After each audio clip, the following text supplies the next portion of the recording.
আলহামদুলিল্লাহি রাব্বিল আলামিন ওয়াসসালাতু ওয়াসসালামু আলা সাইয়্যিদিল মুরসালিন আম্মা বা'দ ফাআউযু বিল্লাহি মিনাশ শাইতানির রাজীম বিসমিল্লাহির রাহমানির রহিম আসসালাতু ওয়াসসালামু আলাইকা ইয়া রাসূলুল্লাহ ওয়া আলা আলিকা ওয়া আসহাবিকা ইয়া হাবিবাল্লাহ আসসালাতু ওয়াসসালামু আলাইকা ইয়া নবিয়াল্লাহ ওয়া আলা আলিকা ওয়া আসহাবিকা ইয়া নূরাল্লাহ।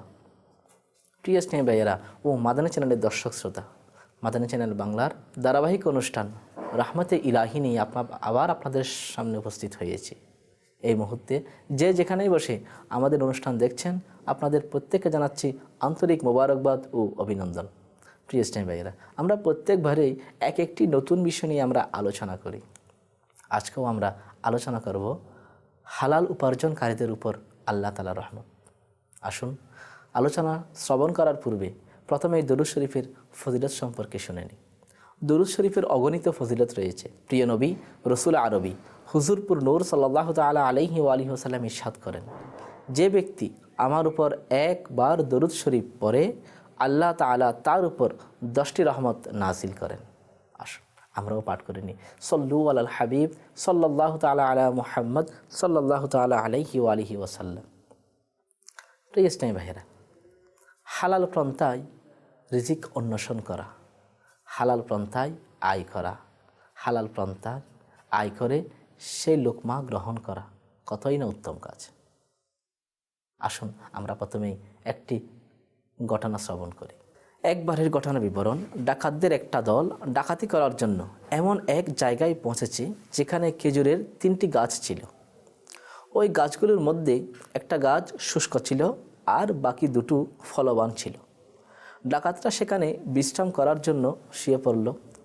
তখন ডাকাতের সর্দার দেখতে পেল একটি পাখি ফলদার গাছ থেকে উড়ে শুকনো গাছটির উপর গিয়ে বসল। অল্পক্ষণ পরে সেখান থেকে পুনরায় আবার ফলদার গাছের উপর গিয়ে বসে। অল্পক্ষণ পর সেখান থেকে উড়ে গিয়ে পুনরায় আবার শুকনো গাছের উপর গিয়ে বসে। এভাবে সেটা কয়েকটা চক্কর দিল। সর্দার এটা দেখে তার মধ্যে এর কারণ জানার কৌতূহল জাগলো। সে শুকনো গাছটির উপর চড়ল। গাছের উপরিভাগে গিয়ে যা দেখল তাতে সে হতভম্বই হয়ে গেল। দেখল একটা অন্ধ সাপ সর্বাপেক্ষা উঁচু শাখায় গিয়ে শুয়ে পড়ে আছে, মুখ খোলা, আর ওই পাখি তার জন্য কিছু নিয়ে আসে এবং সেটার মুখে তা ঢেলে দেয়। যখন সর্দার এই দৃশ্য দেখল তখন তার মনে খুব রেখাপাত করলো আর সেখানেই বলতে লাগলো, হে আমার আল্লাহ আজ্জা ওয়াজাল, এটা একটা ক্ষতিকর প্রাণী, সেটা রিজিকের জন্য তুমি একটা পাখিকে নিয়ে যেতে রেখেছ।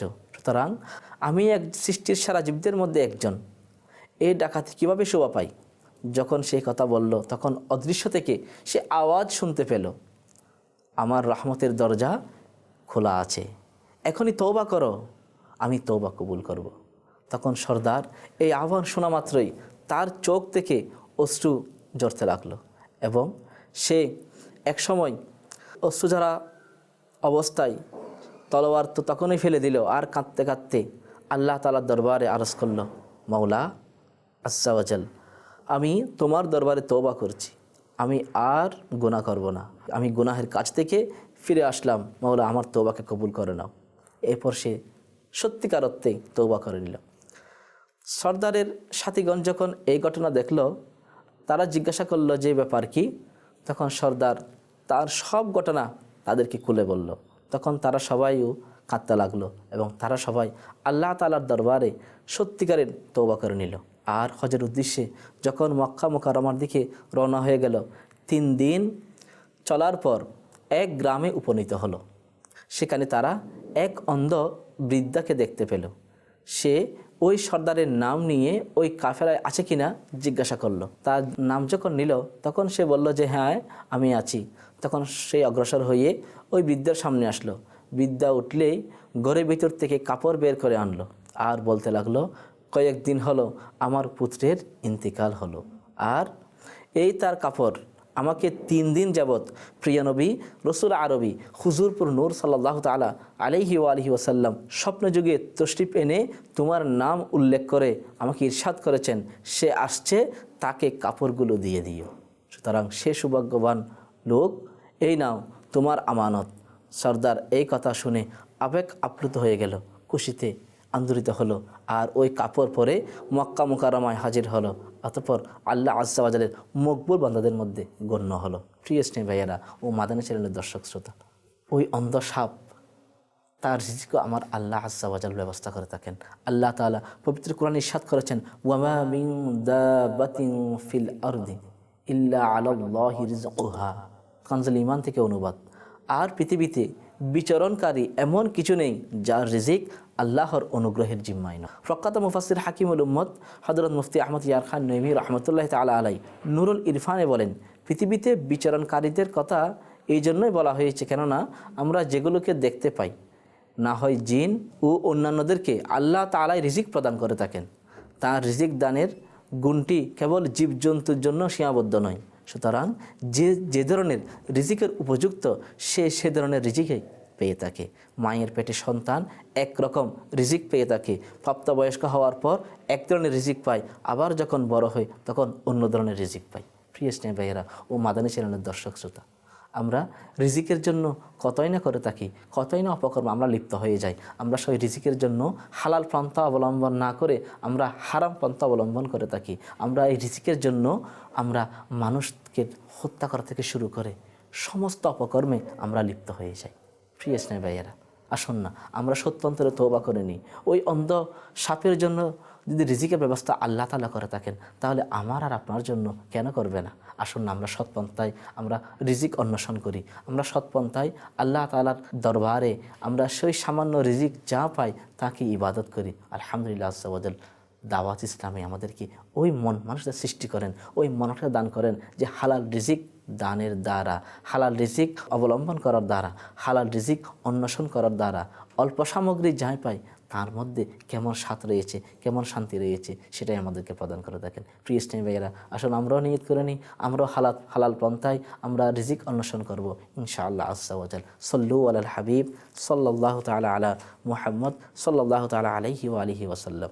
প্রিয় স্নেহ ভাইয়েরা, হালাল পন্থায় অবলম্বন সম্পর্কে প্রিয় নবী রসুল আরবি হুজুরপুর নূর সাল্লাল্লাহু তাআলা আলাইহি ওয়া আলিহি ওয়াসাল্লাম ইরশাদ করেন, সবচেয়ে পবিত্র আহার তা যা তুমি নিজের উপার্জন হতে আহার করো। তিরমিজি শরীফ। এবং নিঃসন্দেহে আল্লাহ তাআলা পেশাজীবী মুসলমানদের ভালোবাসেন। সুবহানাল্লাহ।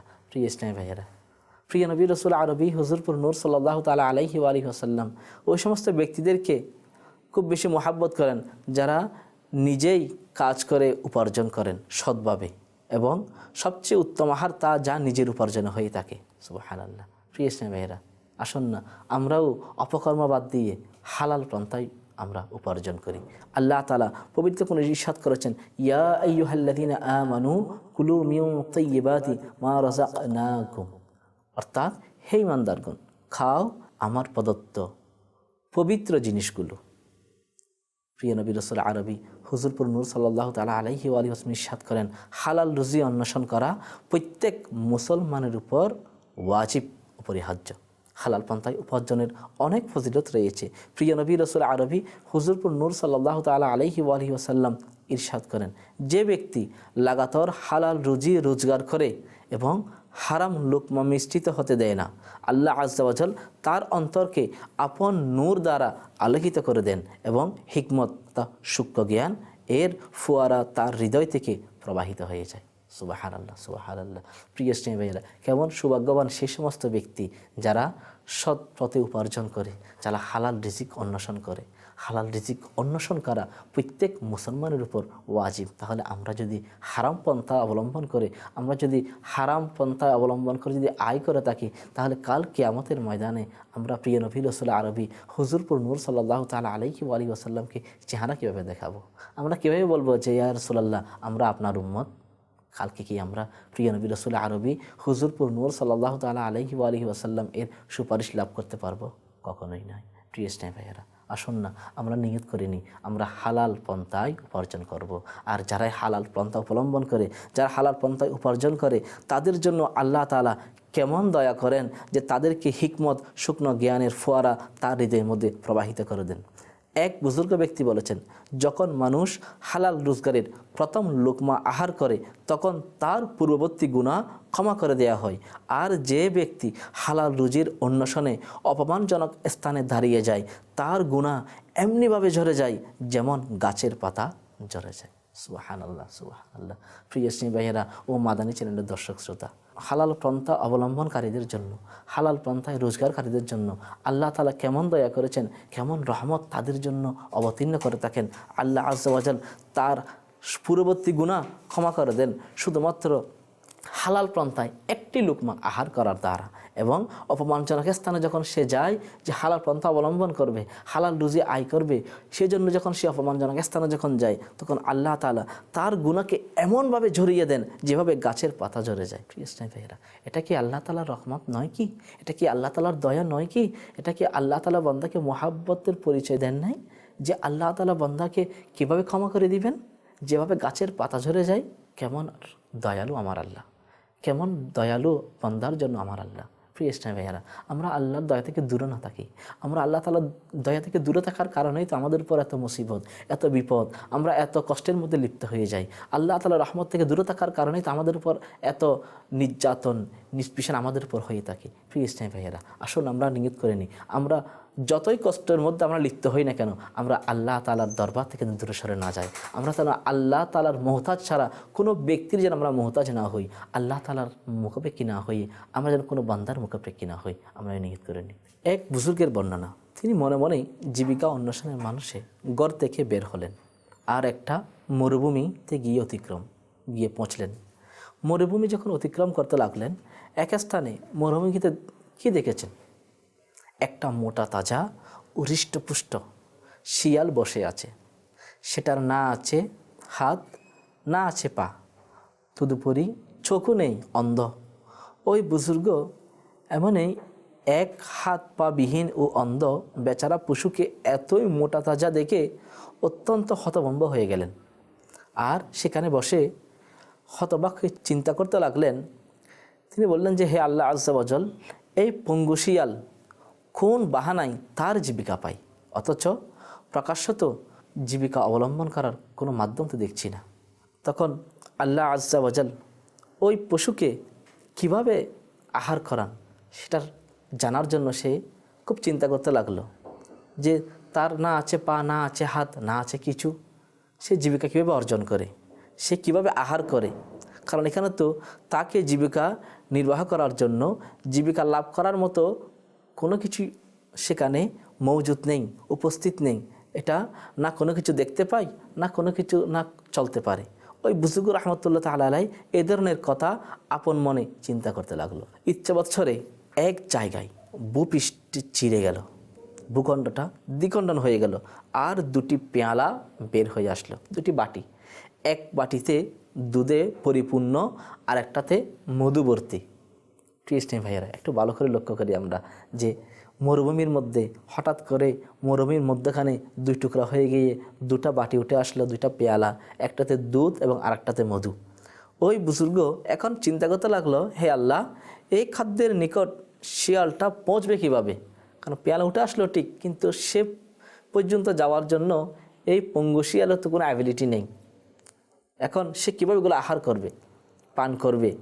তখন এই চিন্তা করতে করতে হঠাৎ দেখলেন যে ওই স্থানে পাহাড় থেকে এক অতি সুন্দর ও নুরানি চেহারার বুজুর্গ নিচে তশরিফ নিয়ে আনলেন। তশরিফ এনে তখন ওই পেয়ালা দুটি তখন তিনি তুলে নিয়ে ওই শিয়ালের নিকট নিয়ে গেলেন। তারপর উভয় পেয়ালা ওই শিয়ালকে পান করিয়ে দিলেন। যখন ওই নুরানি চেহারা সম্পন্ন বুজুর্গ যখন পাহাড়ের দিকে ফিরে যাচ্ছিলেন, তখন এই বুজুর্গ রহমতুল্লাহ তাআলা আলাইহি তখন তিনি ওই নুরানি চেহারাদারি বুজুর্গের দামান ধরে ফেললেন আর বললেন, আপনি কে? তিনি বললেন, আমি আল্লাহ আযজা ওয়া জালের ফেরেশতা। তাকে সেবা করার জন্য এর দায়িত্ব আমার উপর আল্লাহ তাআলা অর্পণ করেছেন, যেন আমি প্রতিদিন সকাল ও সন্ধ্যায় এখানে এসে এই শিয়ালকে পেট ভরে আহার করাই। এই ঘটনা শুনে তখন ওই বুজুর্গ রুজি তালাশ করার জন্য কষ্ট করার ইচ্ছা ত্যাগ করলেন আর ওই পাহাড়ের উপর গিয়ে বসে গেলেন। একটা ঝর্ণার নিকট অবস্থান নিয়ে নামাজ ও রোজার মধ্যে তিনি মশগুল হয়ে গেলেন। 7 দিন অতিবাহিত হয়ে গেল, কিন্তু গায়েব থেকে কোনো রিজিক তার নিকট পৌঁছল না। অনাহারে একেবারে দুর্বল ও শক্তিহীন হয়ে পড়লেন। শেষ পর্যন্ত আল্লাহ আজ্জা ওয়াজাল এর দরবারে দোয়া করলেন, হে আল্লাহ আজ্জা ওয়াজাল, তোমার রহমত থেকে আমাকে কয়েক লোকমা আহার করা। আমার মধ্যে এখন ক্ষুধা সহ্য করার ক্ষমতা নেই। তখন আল্লাহ আজ্জা ওয়াজাল এর পক্ষ থেকে তখন তার প্রতি ইলহাম হলো যে তুমি আপন হাত পা নাড়াচাড়া করো আর রুচি অন্বেষণ করো, আমি তোমাকে তোমার রিজিক দান করব। নিজেও আহার করো, অভাবীদেরকেও আহার করো। যদি এই পাহাড়ের উপর 70 বছর যাবত বসে থাকো, তবে আমি তোমাকে খাদ্যর একটি দানাও দেব না। তখন ওই বুজুর্গের চোখ খুলে গেল, পাহাড় থেকে নেমে জীবিকা অর্জনের জন্য মশগুল হয়ে গেল।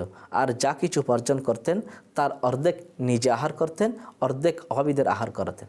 প্রিয় স্নেহী ভাইয়েরা ও মাদানী চ্যানেলের দর্শক শ্রোতা, আমরা অনেকে হয়তো মনে করব যে পঙ্গু শিয়ালকে যেভাবে আল্লাহ তাআলা আহার করিয়েছেন হয়তো আমাদেরকে এভাবে করাবে। না স্নেহী ভাইয়েরা, এটা তো দুর্বল অসহায়, সেজন্য আল্লাহ তাআলা তার রিজিকের ব্যবস্থা করেছেন।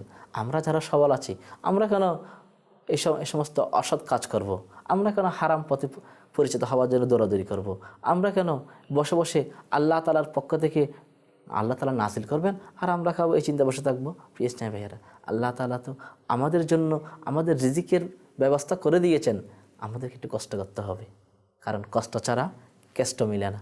আমরা সকলেই জানি। সুতরাং আসুন না আমরাও নিয়ত করে নিই এবং হালাল রিজিক অন্বেষণ করার জন্য, হালাল রিজিক থেকে আহার করার জন্য আমরা একটু কষ্ট করে থাকি, কারণ হালাল রিজিক এর বরকত অনেক বেশি। প্রিয় নবী রাসূল আরবি হুজুরপুর নূর সাল্লাল্লাহু তাআলা আলাইহি ওয়া আলিহি ওয়াসাল্লাম এর মুখ নিঃসৃত বাণী হচ্ছে, যে ব্যক্তি পরিশ্রম করে ক্লান্ত হয়ে সন্ধ্যায় আসে, তার জন্য সেই সন্ধ্যা মাগফিরাতের সন্ধ্যা হয়। সুবহানাল্লাহ, সুবহানাল্লাহ। প্রিয় স্নেহী ভাইয়েরা, আমরা যদি বসে বসে যদি আহার করে থাকি, তাহলে মাগফিরাতের সন্ধ্যা তো আমরা পাবো না।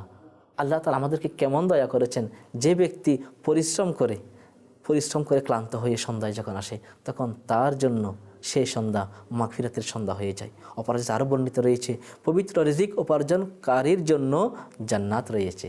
সুবহানাল্লাহ, সুবহানাল্লাহ।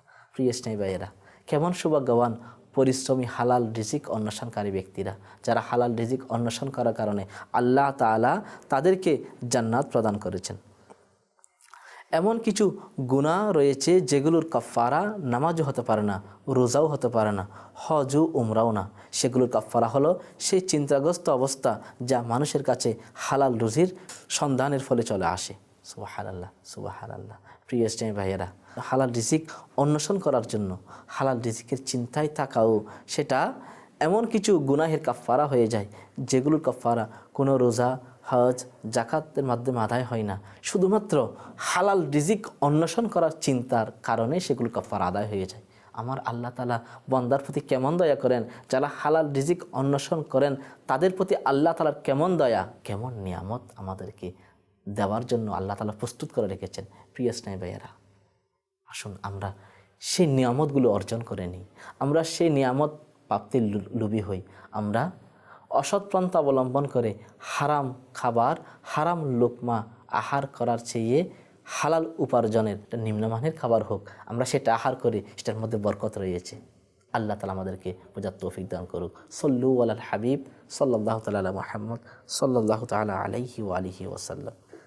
প্রিয় স্নেহী ভাইয়েরা, একদা প্রিয় নবী রাসূল আরবি হুজুরপুর নূর সাল্লাল্লাহু তাআলা আলাইহি ওয়া আলিহি ওয়াসাল্লাম এর দরবারে কিছু সংখ্যক সম্মানিত সাহাবী আগমন করলেন।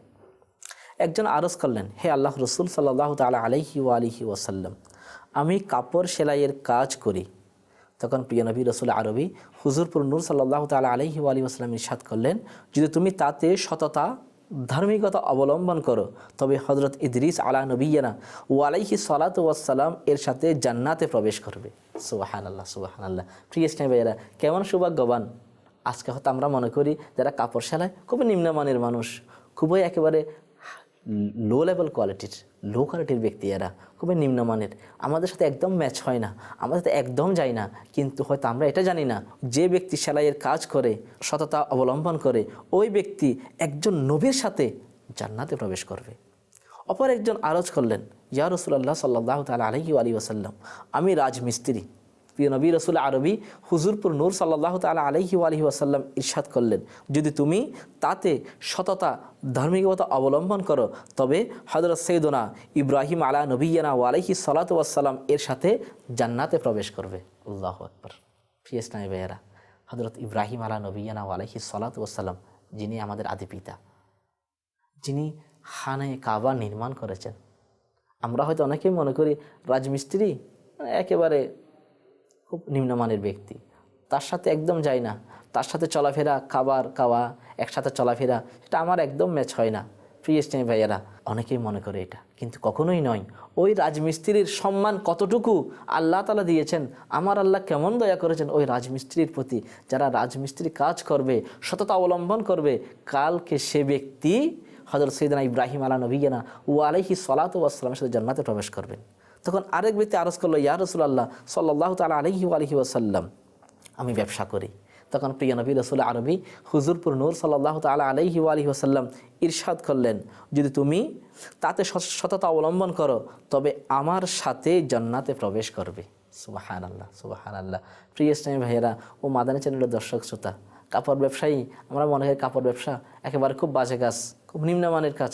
কাপড় কতগুলো নিয়ে ঘোরাফেরা করবে, দোকানে থাকলে মানুষকে এটা বলবে, ওইটা বলবে, কাপড় দেখাও, ওইটা দেখাও, ওইটা দেখাও। আমরা অনেক কিছু মনে করে থাকি যে একেবারে নিম্ন মানুষ, খুব তেমন এডুকেটেড পার্সন নয়, অশিক্ষিত, ঘেউ ভূত, কিছুই জানে না তেমন, শুধু কাপড়ের ব্যবসা করে আর কিছুই নেই, এরকম মনে হয়। কিন্তু হালাল ব্যবসা, হালাল পন্থা যখন অবলম্বন করবে, যখন সততা যখন অবলম্বন করবে, ওই কাপড় ব্যবসায়ী কালকে প্রিয় নবী রাসূল আরবি হুজুরপুর নূর সাল্লাল্লাহু তাআলা আলাইহি ওয়া আলিহি ওয়াসাল্লামের সাথে জান্নাতে প্রবেশ করবে।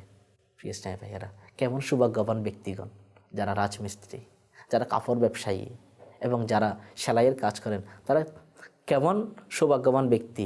হালাল পন্থা অবলম্বন করার কারণে আল্লাহ তাআলা তাদের কেমন দয়া করেছেন, তারা এক একজন নবীর সাথে কাল কিয়ামতের ময়দানে তারা জান্নাতে প্রবেশ করবেন। তারা আসুন না আমরাও নিয়ত করে নিই, আমরা যে জায়গায় থাকি না কেন, আমরা সৎ পন্থা অবলম্বন করব, হালাল রিজিক অন্বেষণ করব, হালাল পন্থায় উপার্জনের চিন্তা করব। ইনশাআল্লাহ আজ্জা ওয়া জাল কাল কিয়ামতের ময়দানে প্রিয় নবী রাসূল আরবি হুজুরপুর নূর সাল্লাল্লাহু তাআলা আলাইহি ওয়া আলিহি ওয়াসাল্লাম সহ অন্যান্য নবীদের সাথে আমরা কালকে জান্নাতের মধ্যে প্রবেশ করব, সেই আশা রাখি। প্রিয় ইসলামী ভাইয়েরা ও মাদানী চ্যানেলের দর্শক শ্রোতা, দেখতে দেখতে শুনতে শুনতে আমরা আমাদের অনুষ্ঠানের শেষ পর্যায়ে চলে এসেছি। আবার আপনাদের সাথে আবার কোনো নতুন কোনো এপিসোড নিয়ে, নতুন কোনো বিষয় নিয়ে আবার আপনাদের সামনে উপস্থিত হব। আপনারা সেই পর্যন্ত আপনারা ভালো থাকুন, সুস্থ থাকুন। মাদানী চ্যানেল নিজেও দেখুন, অন্যকে দেখার জন্য উৎসাহ প্রদান করুন। আমিন। বিজাহি নবিয়িল আমিন সাল্লাল্লাহু তাআলা আলাইহি ওয়া আলিহি ওয়াসাল্লাম। সাল্লু আলাল হাবিব সাল্লাল্লাহু তাআলা আলা মুহাম্মদ সাল্লাল্লাহু তাআলা আলাইহি ওয়া আলিহি ওয়াসাল্লাম।